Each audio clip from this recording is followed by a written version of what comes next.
பாரதிய ஜனதா கட்சியின் தலைவர் திரு ராஜ்நாத் சிங் அவர்கள் தேசிய ஜனநாயக கூட்டணி வேட்பாளர்களை ஆதரித்து பிரச்சாரம் செய்வதற்காக தமிழகம் வந்திருந்தார்.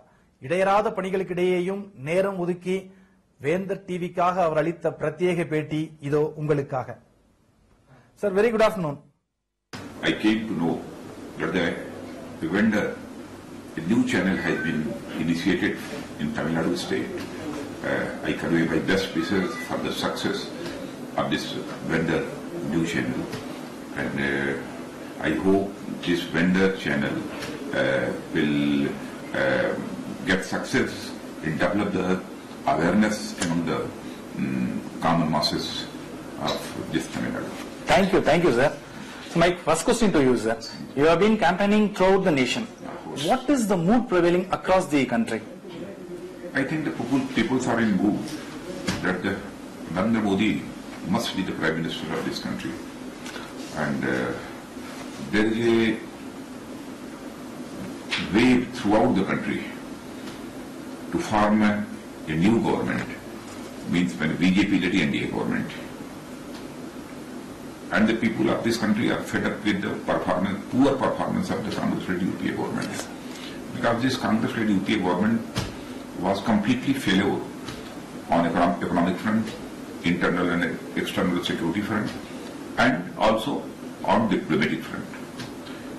People needs change, and by observing the mood of the common masses, I am fully confident that in this Lok Sabha election, BJP will get approximately, BJP-led NDA will get approximately 300 seats in Lok Sabha election. As far as Tamil Nadu is concerned, Tamil Nadu voters are left with no other choice for the past 30 years, either to support DMK or ADMK. This is the first time they are given an opportunity. See, BJP, leading a very big front, a Rainbow Alliance. How this alliance is going to perform? How do you think, sir? I think that BJP-led alliance in Tamil Nadu with 5 political parties has emerged a third political force here. Not only third political force, but an alternative force.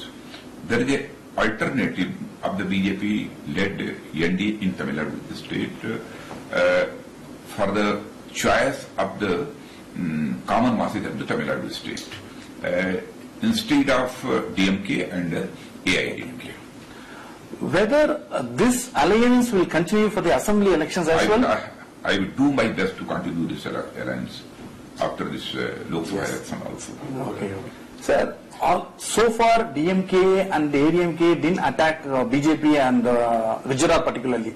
Off late, for the past couple of days, both Ms. Jayalalitha as well as Dr. Karunanidhi, they are attacking BJP. What is the significance to that?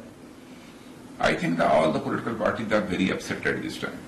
They are in desperation. Desperation. They are also feeling that the BJP-led NDA's government is going to form their government in the month of May. See, Dr. Parivender was the first person to align with you even before the Modi wave started. When Modi wave started, IJK was the first party to align with you long back.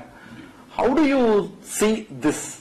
I am very grateful to him that he has given his support, first of all, to BJP for this Lok Sabha election. Nowadays, all the army officers, ex-bureaucrats, and chancellors like Dr. Parivender are aligning with the BJP. What does it show? All the section of the society wants a change, and they are preferring BJP-led NDA. As far as Perambalur is concerned, sir, as far as this Perambalur constituency is concerned, Dr. Parivender is contesting. In what way is special than other 2 contestants, where DMK and ADMK is as well they are contesting? He is a very dynamic fellow. I think definitely he will win the election, because before involving himself in politics, he was working in society as a social worker in education field, in so many social activities. Then I am fully confident that he will win the election with the support of the common masses, because he has the instinct to serve the people. So what is the message you are conveying to the Perambalur voters, sir? I would like to appeal that people of the Perambalur people to cast their vote in favor of the Lotus. If you ask to define Rahul Gandhi, what do you say, sir? Just few words about Rahul Gandhi. What is your opinion about him? I think his performance was very unimpressive. Therefore, Sonia Gandhi was forced to come forward and to defend her son. So in the political, first time in Indian history, a Prime Minister who is still at office said, I am going to vacate my official residence. What does it show? I think don't talk about that UPA rule, because that was the governance of misrule. Okay, sir. Thanks for the time spared with us. Next time, so we need one more interview after Modi assumes power. Definitely. That is going to be a victory interview exclusively for Vendor TV. Definitely. Okay. Thanks a lot, sir.